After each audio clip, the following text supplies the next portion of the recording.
Good morning to all my dear students. I am Kamal here, and before starting today's video I want to tell you something that our previous videos contain two chapters, that are chapter number 1, matter and its composition, and chapter number 3, elements, compounds and mixtures. So you have to note it down so that it will become easy for you to find out which are the topics that are under chapter number 1 or chapter number 3. So let's see the topics that are under chapter number 1.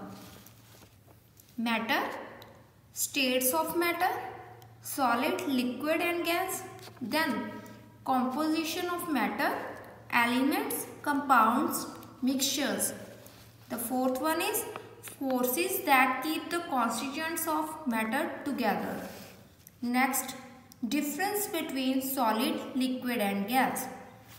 Next is the chapter number 3, elements, compounds and mixtures. The topics are elements, then representation of elements, atomicity, valency, ions, names and symbols of ions, compounds, formation of compound, ionic bond, covalent bond, polyatomic ions, representation of compounds, mixtures, then difference between mixture and compound, then types of mixture, that are solid solid, solid liquid, liquid liquid, gas solid, gas liquid and gas gas.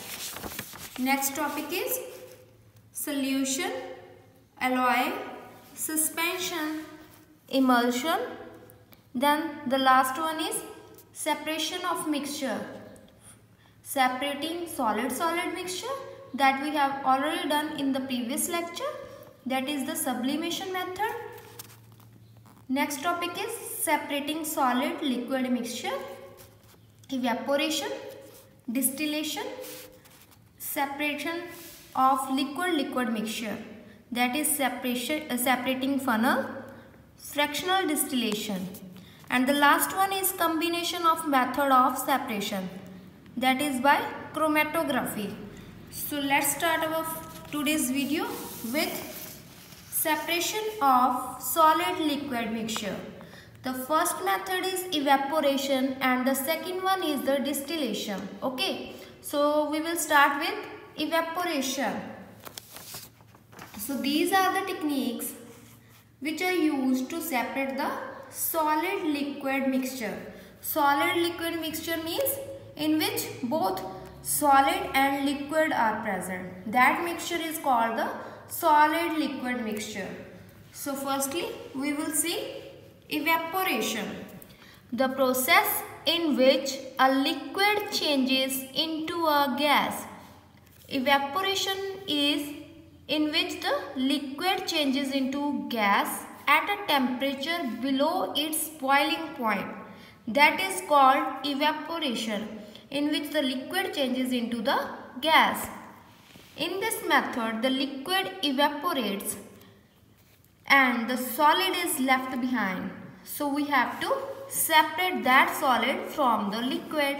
For example, salt solution. This is the apparatus for evaporation. When the salt solution is heated, salt solution contains salt is in the solid form and liquid, that is water, in the liquid form. When the salt is dissolved in the liquid, then they will form salt solution. When this solution is heated, water gets evaporated and the salt is left behind. When the salt solution is heated, what will happen? The salt is left behind and the water, it get evaporated. Okay, the water changes into the liquid form and it get evaporated. So next term is desalination, the method of removing salt from seawater by evaporation technique, that is called desalination. Desalination is the technique by which we get salt from sea water. By which process? evaporation process. Okay, that process is called the desalination. De means removal, salination means salt. Okay, then our next method is distillation. This is the second method that is used for the separation of solid liquid mixture. In this,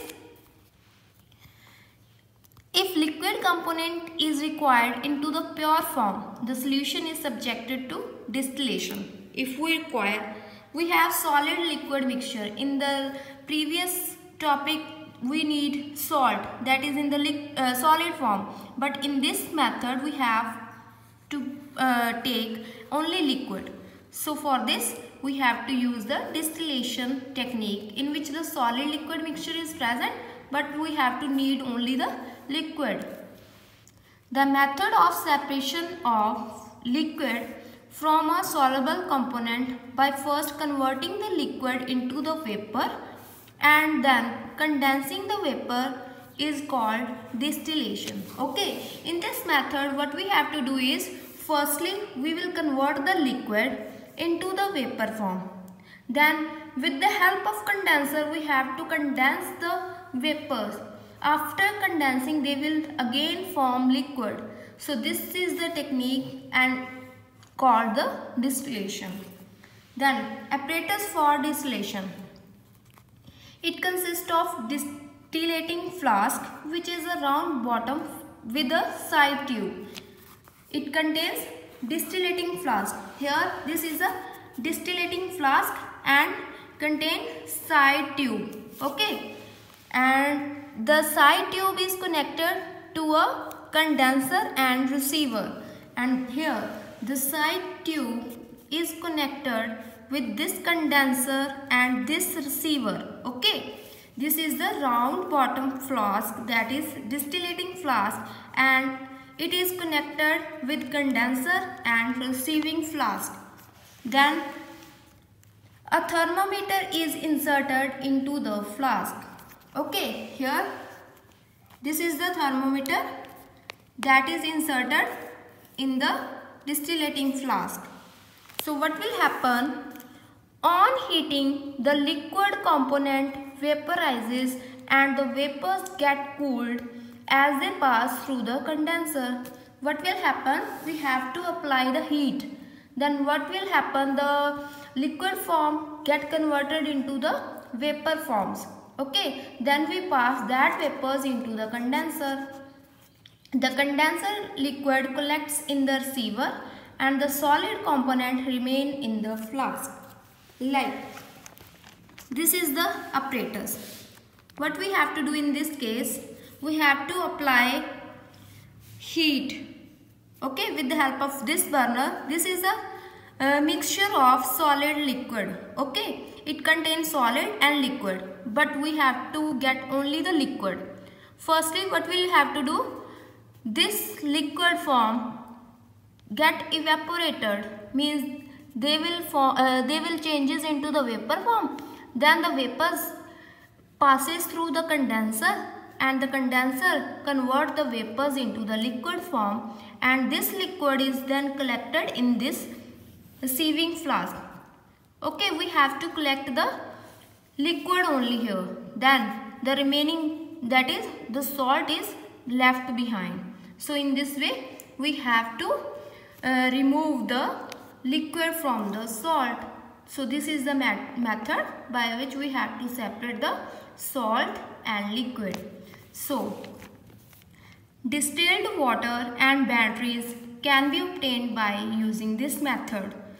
The distilled water that is used in the laboratories, that is obtained by this method. Okay, so next method we have to see in the next lecture. Okay, so thanks.